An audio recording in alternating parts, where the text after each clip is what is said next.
The All right, disagreement today we're between going to children unpack of a Adam, pretty peace be specific upon him, and theological Islam framework that is tries to nothing answer a new. really Because of complex free will. question. Free will We're is drawing part of the directly from the earthly work life of an author named examination. Mohammed New Abdullah, podcast. and we're going to Copyright explore his Mohammed perspective on why Abdullah. some of these global conflicts exist. So let's just dive right in. So the author, Mohammed Abdullah, basically builds his entire argument around this one central question. He suggests that the answer isn't really political or economic. Not at its core, anyway. He says it's theological. And to even begin to understand his viewpoint, we have to start with this foundational idea he has. And there it is. According to the author, this single concept is the absolute key. It's the idea that our time here on Earth isn't just random. It's a carefully designed test. And this idea, it's the lens through which he views every other part of his argument. Okay, so let's really break down this core idea.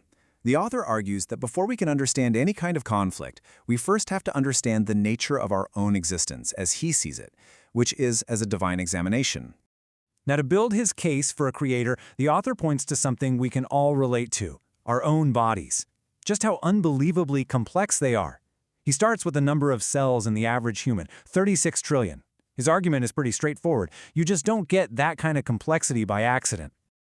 And he doesn't stop at cells. He zooms in even further, to the number of atoms, a number so big it's hard to even wrap your head around, 7 octillion.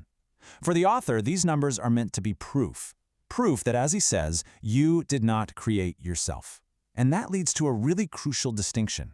So this is the really critical point here, this separation between our physical body and our spiritual self. The author's position is that the body, this incredibly complex machine of cells and atoms, is just a temporary vessel. The real you, he says, is your soul, and it's the soul that's actually being tested in this earthly exam. Okay, so if life is an exam, how do we actually take it? Well, according to the author, the mechanism, the tool we're given, is free will. That's how we navigate this whole test and make our choices. And the author has a very specific definition of free will within this framework. It's not about choosing what you want for breakfast. It's this massive, fundamental choice between two totally opposite paths, what he calls the positive nature and the negative nature. And this lays it out perfectly, right? The two paths. On one side, the author presents the positive nature, which he connects to choosing Islam, a path he describes as leading to permanent success, to paradise. And on the other side, you've got the negative nature, which is defined by things like greed, arrogance, and just chasing after those short-term desires. The entire earthly test, he says, really just hinges on this one choice. So, what happens when millions or even billions of people start making these choices? The author argues that when you look at the collective consequences, you get a direct framework for understanding global conflict. And here's where it gets really interesting. This is where he connects that abstract idea to concrete actions. He argues that when people choose that negative nature, it shows up in the world as greed and arrogance.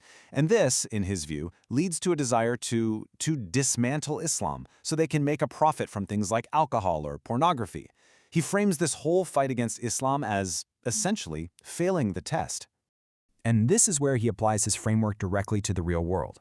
From his perspective, the conflicts you see in places like Iraq, Gaza, and Sudan, they're not just about geopolitics. No, he sees them as the physical result of that spiritual struggle, the consequence of people choosing that negative path and actively fighting against the positive one. So if life is a test and the stakes are this high, is there a guidebook? An instruction manual?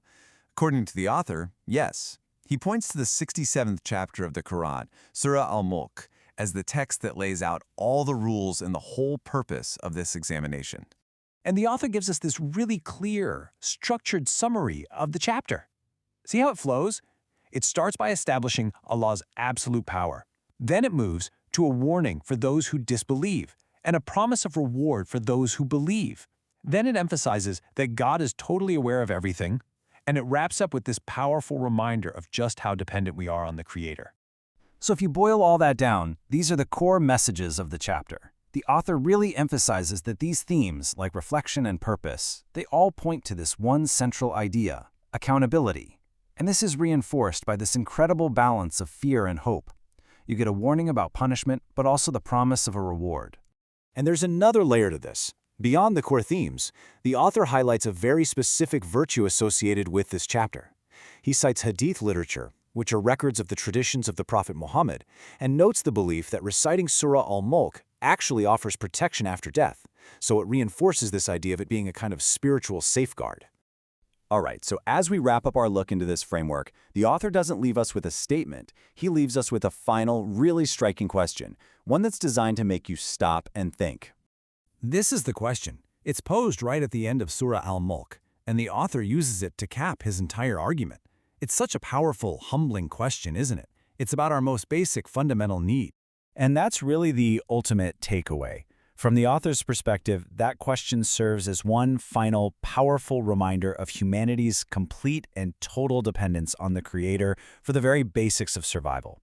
In his framework, understanding that dependence is the very first step to passing this ultimate examination of life.